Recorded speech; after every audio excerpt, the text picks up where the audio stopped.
Big ബോസിൽ പോകണമെങ്കിൽ ഒന്നിൽ നല്ല സൗന്ദര്യം ഉണ്ടായിരിക്കണം, അല്ലെങ്കിൽ സെലിബ്രിറ്റി ആയിരിക്കണം, അല്ലെങ്കിൽ നിങ്ങൾ ഏഷ്യാനെറ്റുമായിട്ട് നല്ല പരിചയമുണ്ടായിരിക്കണം. ഇല്ലെങ്കിൽ നിങ്ങൾ ഒരിക്കലും എൻട്രി ചെയ്യില്ല. കാരണം സീസൺ ഫസ്റ്റ് ഞാൻ പോയിരുന്നു. അപ്പോൾ ലാലനോട് പറഞ്ഞത്, രഘു തൻ്റെ മൂക്ക് ശരിയല്ല, ചളഞ്ഞതാണ്.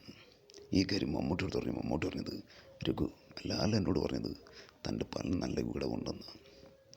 എങ്ങനെ സുരേഷ് ഗോപി അറിഞ്ഞു? സുരേഷ് ഗോപി എന്നെ ഫോൺ വിളിച്ചു. എന്താ രഘു ഞാൻ പറഞ്ഞ കാര്യം പറഞ്ഞപ്പോൾ അദ്ദേഹം പറഞ്ഞത്, പക്ഷേ ലാല എന്നോട് പറഞ്ഞത് തനിക്ക് കണ്ണല്പം കോങ്കണ്ണാണ്. ഈ കാര്യം നമ്മുടെ ജയറാം പറഞ്ഞു. ജയറാം എന്നെ വഴക്ക് പറഞ്ഞു, താനും തൊട്ടോടെ പോയത്. യഥാർത്ഥത്തിൽ വയസ്സായവർക്കും തൻ്റെ മുടിയും മീശയെല്ലാം നരച്ചില്ലേ, അതുകൊണ്ട് പാടോടോ.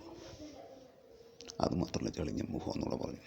രാത്രി 11 മണിയായപ്പോൾ ദിലീപൻ വിളിച്ചു പറഞ്ഞു, രഘു മറ്റൊന്നല്ല, അവിടെ ക്യാമറയിൽ ലിമിറ്റേഷനുണ്ട്. 200, 300, 400 ക്യാമറ ഉണ്ടെങ്കിലും തന്നെ ക്യാമറയിൽ പതിയില്ല. കാരണം താൻ അത്രയും കറുപ്പാണ്. അതുകൊണ്ട് നീട്ടിൽ സഞ്ചരിക്കുന്നതായിട്ട് അറിയൂ എന്നാണ് ലാലു പറഞ്ഞെന്നാണ് ദിലീപനോട് പറഞ്ഞത്. അതോടുകൂടി ഞാൻ എൻ്റെ ബിഗ് ബോസ് ജീവിതം ഉപേക്ഷിച്ചു. ഇപ്പം വടിയും കുത്തി ചാരുകസയിൽ ഇങ്ങനെ ഇരുന്ന് ബിഗ് ബോസ് കാണുകയാണ്.